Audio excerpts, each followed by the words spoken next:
নমস্কার বন্ধুরা, কেরিয়ার উইজডমে তোমাদের সকলকে স্বাগতম। তোমাদের সঙ্গে রয়েছি আমি সুব্রত। তো বন্ধুরা, গুরুত্বপূর্ণ একটি আপডেট নিয়ে চলে এলাম। WBPSC নিয়োগ সংক্রান্ত গুরুত্বপূর্ণ একটি আপডেট রয়েছে তোমাদের জন্য। তোমরা প্রায় প্রত্যেকেই জানো যে বেশ কয়েক মাস হয়ে গেল WBPSC কিন্তু চলছে চেয়ারম্যান ছাড়াই। পিএসসি এই মুহূর্তে চেয়ারম্যান নেই এবং পিএসসি যে সদস্য সংখ্যা মানে বোর্ডের যে সদস্য সংখ্যা সেখানেও কিন্তু অনেক কম সংখ্যক সদস্য রয়েছে এবং এর প্রভাব কিন্তু সরাসরি নিয়োগে পড়ছে। বিভিন্ন নিয়োগ প্রক্রিয়া কিন্তু ডিলে হচ্ছে। যেমন WBCS এর মতো গুরুত্বপূর্ণ রিক্রুটমেন্ট, জুডিশিয়াল মতো রিক্রুটমেন্ট, এইসব রিক্রুটমেন্টে কিন্তু ইন্টারভিউ প্রসেস শুরু করা যাচ্ছে না, ঠিক আছে। এবং সেই সঙ্গে যে নিউ ভ্যাকান্সিগুলো আসার কথা সেগুলো কিন্তু ডিলে হচ্ছে। তো এবার WBPSC চেয়ারম্যান পদ পূরণের দাবিতে কলকাতা হাইকোর্টে মামলা করা হলো। সেই সঙ্গে মামলায় group C group D recruitment PSC থেকে সরিয়ে নিয়েও কিন্তু অভিযোগ করা হলো। তো কী উঠে আসছে আপডেট তোমাদেরকে সমস্ত কিছু পরপর জানাবো আজকের এই ভিডিওটির মাধ্যমে।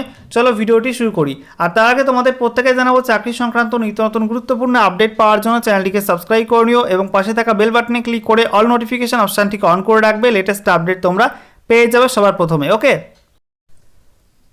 বন্ধুরা, অনস্ক্রিন তোমরা দেখতে পাচ্ছ গুরুত্বপূর্ণ একটি আর্টিকেল। এটা আজকের বর্তমান পত্রিকায় প্রকাশিত হয়েছে। দেখো, বলা হচ্ছে পিএসসি চেয়ারম্যান পদ পূরণের দাবিতে মামলা হাইকোর্টে। তো কি বলা হচ্ছে, দীর্ঘদিন ধরেই ফাঁকা পাবলিক সার্ভিস কমিশনের পিএসসি চেয়ারম্যান পদ। এজন্য পিএসসির আওতাভুক্ত একাধিক পরীক্ষার ইন্টারভিউ নেওয়া যাচ্ছে না। তো দেখতে পাচ্ছ বন্ধুরা, দীর্ঘদিন ধরে কিন্তু WBPSC চেয়ারম্যান পোস্টটা ফাঁকা রয়েছে। এর ফলে পিএসসির আওতাভুক্ত একাধিক গুরুত্বপূর্ণ পরীক্ষার ইন্টারভিউ নেওয়া যাচ্ছে না। আটকে রয়েছে বিভিন্ন জুডিশিয়াল সার্ভিসেস এবং WBCS এর মতো পরীক্ষার ইন্টারভিউ। তাই পিএসসির চেয়ারম্যান অবিলম্বে নিয়োগের দাবিতে ইতিমধ্যেই মামলা দায়ের হয়েছে হাইকোর্টে।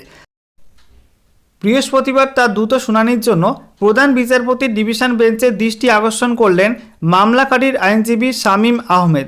বৃহস্পতিবার তিনি প্রধান বিচারপতির দৃষ্টি আকর্ষণ করে বলেন, সুপ্রিম কোর্টের নির্দেশ অনুযায়ী এই মামলার দ্রুত শুনানি করে নিষ্পত্তি প্রয়োজন। পিএসসিতে 6 থেকে 7 জন সদস্য থাকার কথা, কিন্তু এখন আছেন মাত্র 2 জন। পাশাপাশি দীর্ঘদিন ফাঁকা রয়েছে চেয়ারম্যানের পদটিও। মামলায় আরও দাবি করা হয়েছে গ্রুপ ডি এবং গ্রুপ সি পদে নিয়োগ পিএসসি থেকে সরিয়ে নেওয়া হয়েছে। তো দেখতে পাচ্ছ বন্ধুরা, মামলায় কিন্তু আরও দাবি করা হয়েছে যে গ্রুপ সি ও গ্রুপ ডি পদে নিয়োগ পিএসসি থেকে সরিয়ে নেওয়া হয়েছে। তারপরে কি বলা হচ্ছে, বিষয়টি শোনার পরই দ্রুত শুনানির আশ্বাস দিয়েছে প্রধান বিচারপতির ডিভিশন বেঞ্চ। শুনানি আগামী বৃহস্পতিবার। তো আগামী সপ্তাহে বৃহস্পতিবার কিন্তু এই মামলাটা শুনানি রয়েছে। দেখা যাক এই মামলায় নেক্সট আপডেট কি আসে। বন্ধুরা, তোমরা অনেকেই কমেন্ট করো যে দাদা তোমাদের টেলিগ্রাম চ্যানেলে কীভাবে যুক্ত হব। তো দেখো, আমাদের টেলিগ্রাম চ্যানেলে যুক্ত হওয়া কিন্তু খুবই সহজ। তোমার ফোনে যদি টেলিগ্রাম অ্যাপটা থাকে, তোমরা সেই অ্যাপে গিয়ে সার্চ করবে কেরিয়ার উইজডম লিখে, CARER একটা স্পেস দিয়ে WISDOM, যেমনটা আমাদের ইউটিউব চ্যানেলের নাম সেম নামেই কিন্তু রয়েছে। এটা সার্চ করবে, করার পর এরকম একটা লোগো দিয়ে আমাদের চ্যানেলটা শো হবে এরকম। তো সেখানে তোমরা নিচের দিকে জয়েন বাটন পেয়ে যাবে, ঠিক আছে, JOIN। এই জয়েন বাটনে ক্লিক করে তোমরা আমাদের চ্যানেলে যুক্ত হতে পারবে। সেই সঙ্গে এই ভিডিওটি ডেসক্রিপশন বক্সে তোমরা একটা লিঙ্ক পাবে টেলিগ্রাম চ্যানেলে যুক্ত হওয়ার জন্য। সেই লিঙ্কে ক্লিক করে তোমরা কিন্তু সরাসরি এরকম জয়েন বাটন পেয়ে যাবে। তো সেখানে কিন্তু তোমরা জয়েন বাটনে ক্লিক করে আমাদের চ্যানেলে যুক্ত হতে পারবে। তোমরা এই চ্যানেলটির মাধ্যমে কিন্তু সমস্ত রিক্রুটমেন্টের অফিসিয়াল নোটিফিকেশনগুলো এবং ভিডিও লিঙ্ক তোমরা পেয়ে যাবে, ঠিক আছে।